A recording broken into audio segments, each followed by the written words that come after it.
دینی مسائل جاننے کے لیے اس چینل کو سبسکرائب کریں۔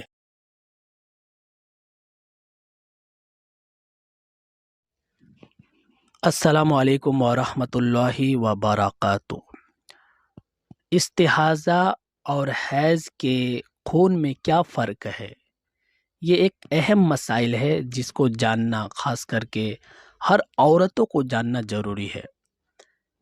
کب نماز پڑھنی ہے اور کب نماز نہیں پڑھنی ہے، تو یہ جاننا بہت ہی ضروری ہے۔ اس کے متعلق مفتی اے قاسمی کیا فرماتے وہ دیکھیں گے، اور دلیل کے طور پر کتاب المسائل جلد 1 پیج نمبر 197 پر مسئلہ بھی لکھا ہوا ہے، دیکھے جا سکتے ہیں۔ تمام ہی خواتین اچھے طریقے سے سمجھ لیں۔ ہوتا کیا ہے کہ پیریڈ آنا جب بند ہو جاتا ہے، حیض آنا جب بند ہو جاتا ہے، تو خواتین غسل کر لیتی ہیں، نماز اسٹارٹ کر دیتی ہیں۔ پھر کیا ہوتا ہے کہ 1-2 دن کے بعد کوئی اسپاٹ نظر آ جاتا ہے، پھر 1-2 دن کے بعد کوئی اسپاٹ نظر آ جاتا ہے۔ اب خواتین پریشان ہو جاتی ہیں کہ بھائی یہ جو اسپاٹ نظر آ رہے ہیں یہ کیا ہیں، مطلب اس کو حیض شمار کیا جائے، اس کو پیریڈ مانا جائے یا نہیں مانا جائے، نماز اسٹارٹ رکھی جائے یا نہ رکھی جائے، غسل کیا جائے یا نہیں کیا جائے۔ یہ سارا مسئلہ آج آپ سمجھ جائیں گی۔ دیکھیے ایک بات یاد رکھیے گا ہمیشہ، 10 دن کے اندر اندر کچھ بھی نظر آتا ہے تو وہ پیریڈ اور حیض ہی کہلاتا ہے، ٹھیک ہے نا۔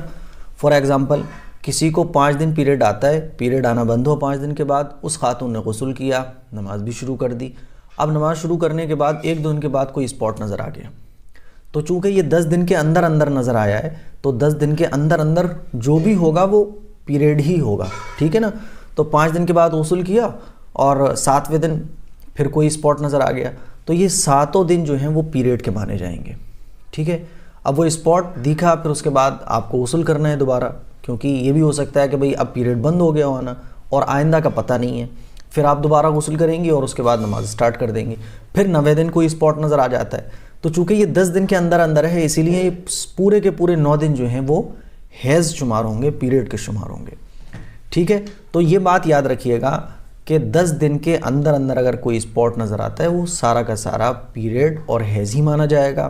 10 دن کے بعد اگر نظر آتا ہے تو پھر وہ پیریڈ اور حیض نہیں ہوگا، وہ پیریڈ نہیں کہلائے گا، وہ حیض نہیں کہلائے گا۔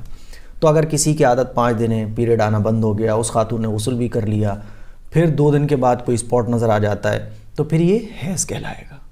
اب چونکہ آئندہ کا ہمیں پتہ نہیں ہے، فار ایگزامپل 7ویں دن کوئی اسپاٹ نظر آ جاتا ہے، تو اب پتہ نہیں ہے نا کہ یہ کل اسپاٹ کل بھی آئے گا یا پرسوں بھی آئے گا، تو آئندہ کا پتہ نہیں ہے۔ تو اگر یہ لگتا ہے کہ اب پیریڈ آنا بند ہو گیا اور آپ کو یہ محسوس ہوتا ہے کہ پیریڈ آنا بند ہو گیا، تو آپ غسل کریں گی، پھر دوبارہ سے نماز اسٹارٹ کر دیں گی۔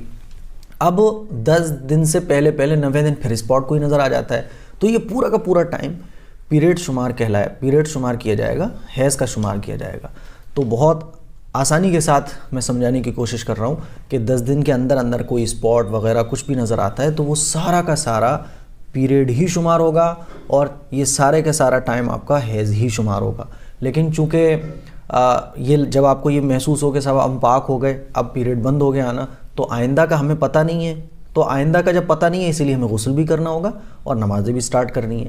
لیکن پھر 10 دن کے اندر اندر اگر کوئی اسپاٹ نظر آ جاتا ہے تو یہ سارا کا سارا حیض ہی شمار کیا جائے گا، اور اگر 10 دن کے بعد بھی نظر آتا ہے تو 10 دن کے بعد جو کچھ نظر آئے گا وہ پیریڈ نہیں ہوتا ہے۔ تو امید کرتا ہوں یہ مسئلہ آپ